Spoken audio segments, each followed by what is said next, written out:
Hello again. So let's keep with this topic of discussing video games based on TV shows and talk about one of everyone's favorite vampire hunters, Buffy the Vampire Slayer.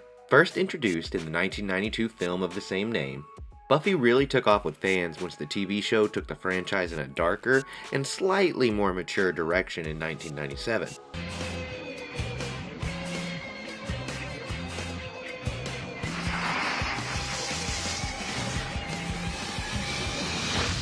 After 7 seasons and a whole mess of crazy adventures in romance, comedy, and some pretty touching storylines, the show wrapped and fans still talk about it to this day. Along the way, as with anything popular, there were several attempts made to cash in. This included spin-off shows, books, comics, toys, and of course the subject of this discussion, video games. There were 6 official games created throughout the life of the Buffyverse, and I was able to find and play most of them. Let's go through them in release order and see if they did our girl any justice. Hey, Buff. Need a hand? No, thanks. I'm good.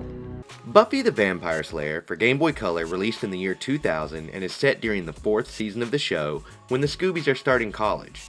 Styled as a beat-em-up, this one focuses on one-on-one fights with vampires as you move through the levels. You will punch, kick, and throw them around until they fall to the ground stunned, and then you have to stake them in the heart to dust them before they recover. The game features some light platforming and even a few pickups around the levels, but never really goes too deep into any of these systems. Buffy for GBC was not viewed favorably by publications at the time, and currently only holds a 39% score on game rankings. A mildly fun blast from the past, but I wouldn't dust out the old Atomic Purple GBC just for this one. Who are you? I'm Buffy, the Vampire Slayer, and you are? The next game was also named Buffy the Vampire Slayer and was released in 2002 for the original Xbox. This game is set much earlier in the series when all of the characters are still in high school and Buffy is early in her career as a Slayer. Developed by the Collective and published by none other than EA, this game was originally in development for the PlayStation 1 before being switched to the Sega Dreamcast, with both of these versions then being scrapped and all development moved to Microsoft's new addition to the console market. Styled as an action beat-em-up, you control Buffy in third person as you dust vamps and find keys. Lots of keys. Have a care, though. The entrance is protected by a mystical ward that will bar you from passing through unless you have the 3 keys. This isn't a terrible game to be honest, and I think I would have played it all the way through back in the day if I somehow ended up with access to it. The controls are alright, the jumping is a little floaty, but everything works well enough. This game will see you fighting vamps until they are stunned, which opens them up to a staking, and even features environmental hazards that you can use to dust your foes. Vampires need only fear those wounds that impale or inflame. Exactly like that, Raziel, thanks. You might want to get out of here though, our girl isn't exactly the most vampire friendly. The plot focuses on a surprise return of the Master, and loops in most popular characters from the series up until this point. The voice acting is about what you would expect from 2002, but at least it's there. I grew up on text boxes, so it took me a while to get bougie about that aspect of gaming. Buffy for Xbox reviewed pretty well when it was released, getting a 9 out of 10 from Game Informer and Official Xbox Magazine, with GameSpot even giving them their annual Best Game No One Played on Xbox award. Now that is specific. So, the Slayer. Yeah, that's me. We thought you were a myth. Well, you were myth taken. Heading next to what is possibly the greatest handheld console of all time, June of 2003 saw the release of Buffy the Vampire Slayer, Wrath of the Darkwood King on Game Boy Advance. At least they started adding a subtitle to the games from here on out. This mouthful of a title is an action platformer developed by Natsume and published by THQ.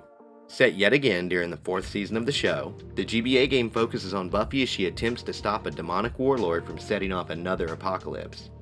Pretty standard stuff for the Slayer at this point.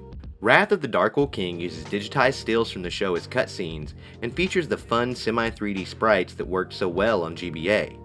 These graphics immediately made me think of Monster Rancher Advance or Attack of the Clones on GBA, and I love any chance to fanboy over this console I can get. Interestingly, this game was one of the top 10 most ordered games on the burgeoning online marketplace of 2003, Amazon.com, but ended up reviewing pretty poorly once folks actually got their hands on it. I imagine it was a combination of the show's popularity and the relative success of games on the GBA. Oh well, they can't all be great at the end of the day. File this one is another curiosity that you could probably skip over unless you're a really diehard fan. Do you either way. Whenever Giles sends me on a mission, he always says, please. And afterwards, I get a cookie. Released a few months later, in the fall, was Buffy the Vampire Slayer, Chaos Bleeds for Xbox, PS2, and GameCube. This is probably the one most of you recognize just due to the multi-platform launch, and is one that I remember seeing at a friend's house back in the day. I asked him about it recently, and he said all he remembers is not hating it, which considering a 20-year time gap is probably the best I could have hoped for. Developed by Eurocom Entertainment Software and published by Vivendi Universal Games, Chaos Bleeds really sought to expand the core concepts and introduce new game modes, including multiplayer and DVD-style extras that can be unlocked through gameplay. Breaking series tradition, this game will also see you controlling Buffy's friends and allies, each with their own powers or movesets. Some early examples are Willow's ability to use range magic in combat. This one is set roughly during the 5th season, with some minor inconsistencies such as Dawn being absent, but has some fun with it by bringing back multiple deceased or at least exorcised characters such as Sid the Dummy, Super Soldier Frankenstein Adam, and even Anya's former demonic self, Anyanka. There are some pretty good Let's Plays out there of Chaos Bleeds, so if you don't feel like dusting off one of your old consoles, that could be a fun way to take this one in. A fun fact for Chaos Bleeds is that it had its own comic book prequel published by Dark Horse. If you're really hardcore, you could always buy a copy of the novelization and really consume this story as much as possible. I don't want any trouble. I just want to be alone and quiet in a room with a chair and a fireplace and a tea cozy. I don't even know what a tea cozy is, but I want one. So the next one is tricky to show y'all, and that is because it's a now defunct mobile game from 2004. I did find a playthrough on YouTube and we'll show you a snippet here, but please go check out the source channel for a longer look at this old game. Man, mobile games have come so far. I remember I had a mobile version of Elder Scrolls Oblivion on my Motorola Sliver back in the day that was as impressive as it was bad. There's a reason Snake and Tetris reigned supreme for so long. The last official video game came a few years later at the end of the decade in 2009 on the Nintendo DS. Buffy the Vampire Slayer Sacrifice is probably one of the most interesting attempts in my opinion. That is mostly due to the fixed perspective, not unlike Resident Evil or Parasite Eve. The game plays out on the bottom screen with all of the fun little touchscreen additions the DS was famous for. As always, your mileage may vary with fun regarding this. I never really loved having the stylus out while playing a game, and usually preferred a touchscreen menu or map approach to the bottom screen, but that is beside the point. You will explore various levels and fight the usual foes, but the cool part is that this game is actually set after the finale in Season 7 and starts with Spike possibly returning. If any of you played through this one, please let me know how the story ends. I totally didn't emulate it and then fail to get that far, so I'm curious how it all comes together. The story for Buffy Sacrifice was written by one of the former writers for the show, so I hope it didn't go too far off the rails. Let me know down in the comments if you can. Did I get it? Did I get it?